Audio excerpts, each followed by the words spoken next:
3, 2, 1, go. Police, search warrant, police! One right, one left. I got left. Give me two. Go. Clear right!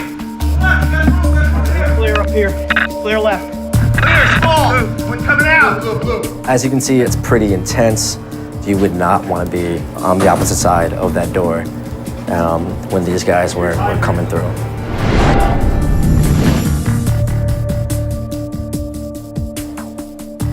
Okay, what are your demands? I want $30,000 and a helicopter ride to Mexico. I've killed before. I'm not afraid to do it again. I will shoot to kill police officers on sight. Police are trained to respond to every call with urgency. But when the caller is lying, like in the 911 recording we just heard, law enforcement becomes a pawn in a dangerous and expensive hoax. Swatting relies on simple and widely available technology to disguise a caller's identity. Disposable cell phones, internet call services, and even number disguising apps make it increasingly difficult for police to track down these pranksters. You're gonna give me this fucking money. People are gonna fucking die if you don't. That is all I have to say. Good motherfucking bye.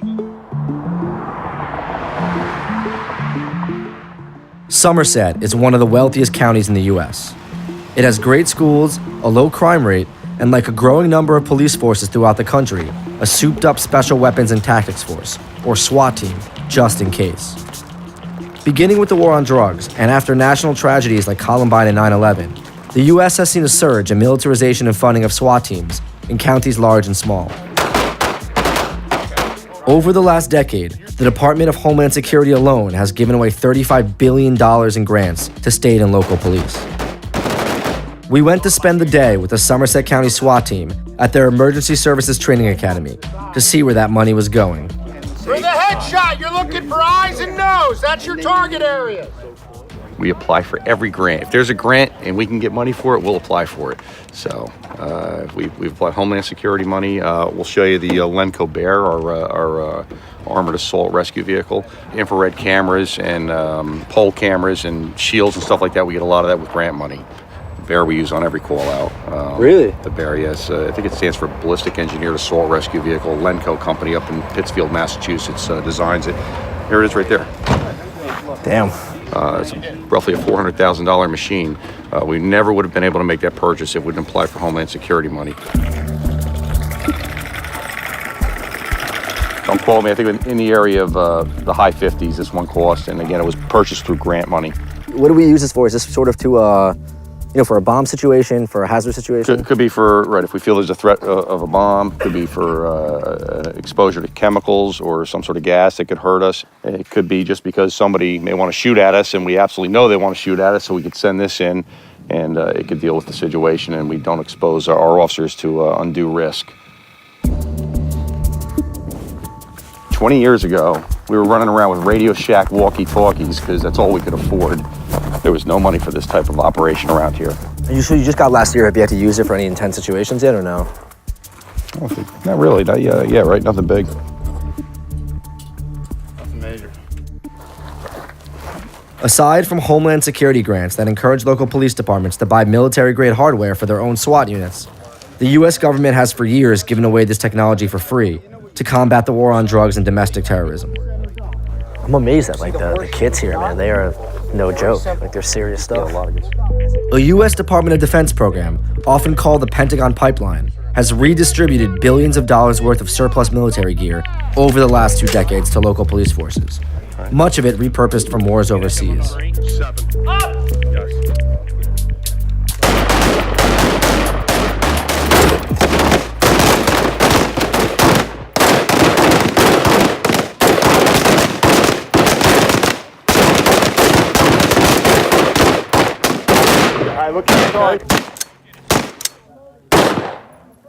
All right, so the next course of fire is going to be 2 in the upper chest, then 1 in the head.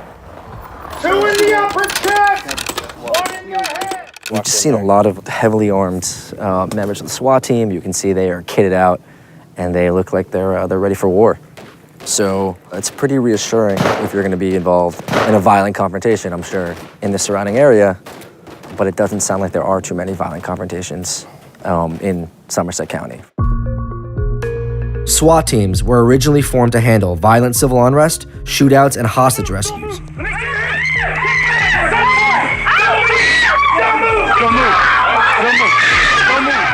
But with increased access to paramilitary equipment, the U.S. has seen a dramatic rise in the use of these tactics for low-risk warrants and non-violent drug raids as well. It's estimated the number of raids conducted by SWAT teams has gone from 3,000 a year in the 1980s to over 50,000 raids a year today. We can't be sure, as most states don't even disclose the frequency with which they deploy these forces. This lack of transparency is currently under investigation by the ACLU, which is trying to find out how often police use war tactics and weaponry in American neighborhoods, and to what extent federal funding is incentivizing this trend.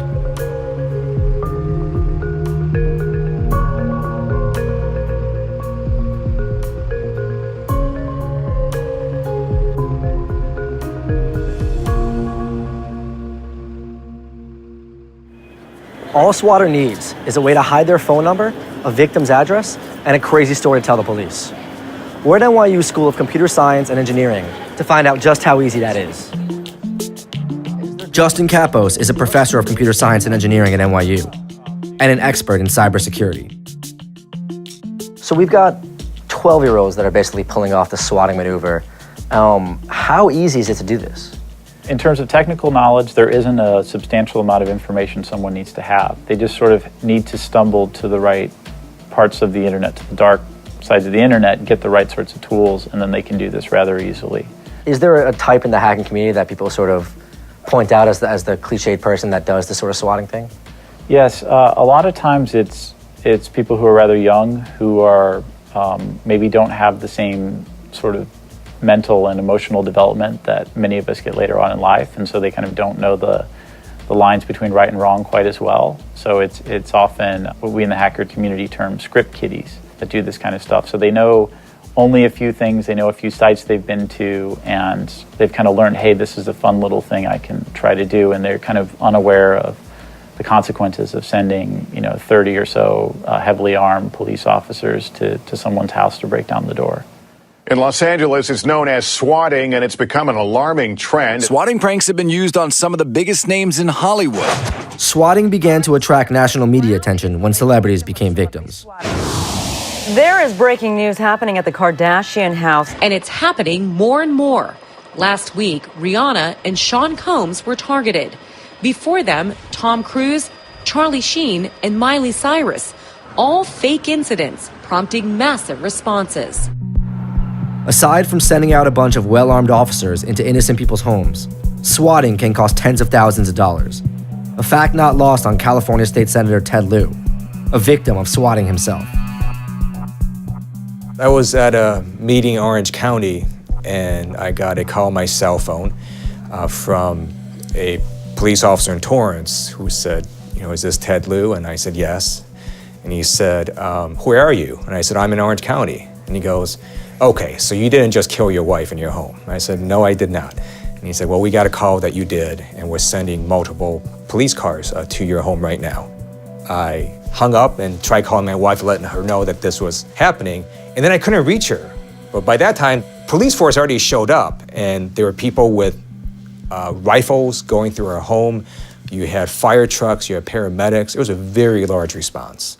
But she also knew I was carrying a bill on swatting, so I think part of her was thinking, I wonder if this is related to that, and someone decided to, swat her house.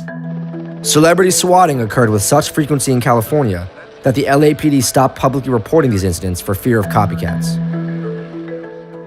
Senator Lieu introduced legislation this year making swatters liable for the full cost of fake SWAT team raids, which can amount to tens of thousands of dollars. The reason swatting calls result in massive police responses is because the 911 operator often cannot tell if it's real or fake, and they have to assume it's real. Swatting is dangerous in a number of ways. First of all, it drains law enforcement and firefighter resources. And so they're responding to one swatting call, or maybe more than one. That means it can't be responding to real emergencies. It's also dangerous because the actual incident is very tense for the people who respond. They're under the impression people are dying, at that home or whatever their place is. And imagine if it's dark at night and they all show up with their guns drawn, you could see a miscommunication result in death or injury very easily. Despite the national attention, celebrities are not the only victims of swatting. Far more often, it's regular families. So we're in Long Beach, Long Island right now, where in April, Jose Castillo and his family were swatted after Jose's little brother beat somebody in a Call of Duty video game and he prank called the police. Now, half the town's police force, SWAT team, helicopter, and medical personnel all showed up at Jose's doorstep because they were told that his little brother killed Jose and his mother. We're gonna go talk to Jose and see how it feels on the other side of swatting. This is a high-stakes, high-danger prank. Celebrity homes have been hit by it, and now some innocent victims in the news in suburban New York, inside their own home.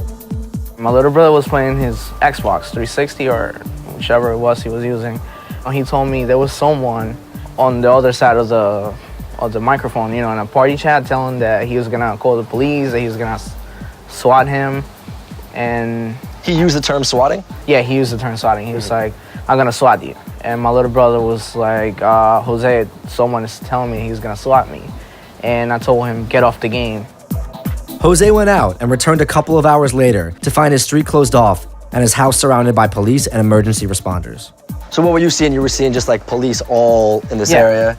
Yeah, I thought it was a fire or something, you know, maybe in my neighbor's house.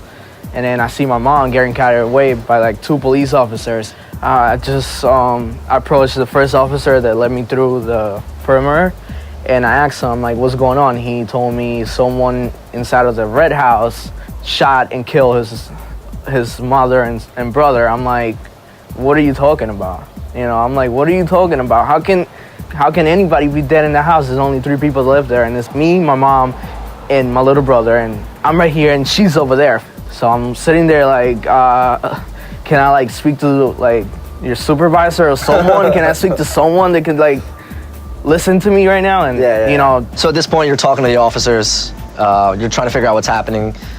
At what point does it kind of click in your head that maybe this is related to that threat that you got earlier? Once I saw the SWAT team come in, actually like getting ready, putting in all their uniforms, and at this point, my little brother's still inside of the house and he doesn't know what's going on. And I kept telling the police, look, I seen this in the news, this is a joke. And, you know. Nothing. And no matter what, they can't stop the process? Like, I don't understand. Yeah, what they told us is they have to make sure that there's nothing going on. So they had to actually go in, and I wish they would have listened to us a little more, but, you know, they have to do what they have to do. You think your little brother's going to play Call of Duty again after this? Never? No. He's done. Online video games are just one of the means by which swatters can easily get personal information used to prank their victims. Once obtained, it's even easier to place calls anonymously. What about in terms of law enforcement actually catching the people that are doing this? You see every now and then, you know, a 16-year-old will get busted here, or a 15-year-old there. They're having a really hard time catching these people, huh? They do have a hard time catching people in general with it, because people who have been doing this now, they sort of know, well, the way that we need to do it is we need to disguise where this call's coming from. The hacker economy is very much that, an economy. And so there are people there who are willing to sell kind of pre-built malware and pre-built boxes that do certain malicious things that really you only have to click a box, or you download software and click a button and it's ready to go. And this is just sort of actually a small front in this battle between good hackers, bad hackers, law enforcement. That just doesn't seem like it's ever going to stop. It's very difficult, especially for the good guys, because if you're doing defense, you have to kind of protect everything, and you have to protect it against sort of all possible ways somebody can get in.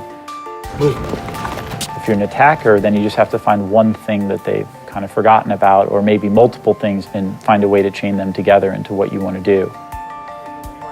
Despite the abundant resources for tactical gear, the real problem facing law enforcement is that most departments don't have experts trained in cybersecurity to help police analyze and track down fraudulent 911 calls.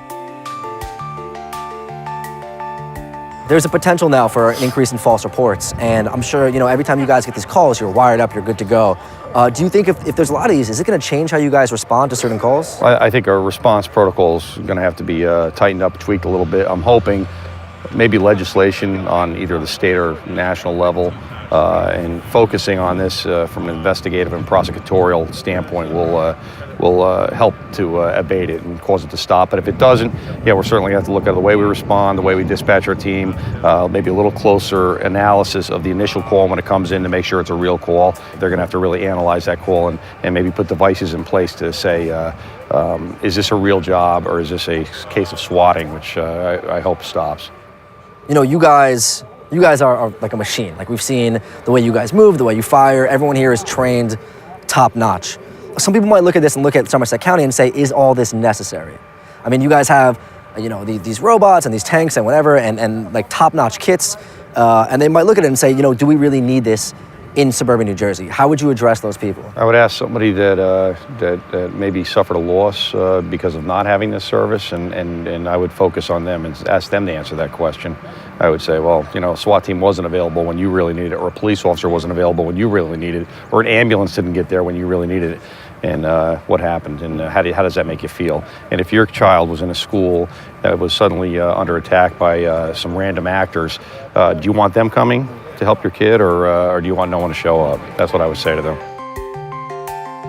In an age where a teenager with a cell phone can incite chaos, there is no doubt authorities need to re-examine their strategy in combating technology with brute force. Who knows what could happen if people start using these methods with more malicious intentions than just pranks?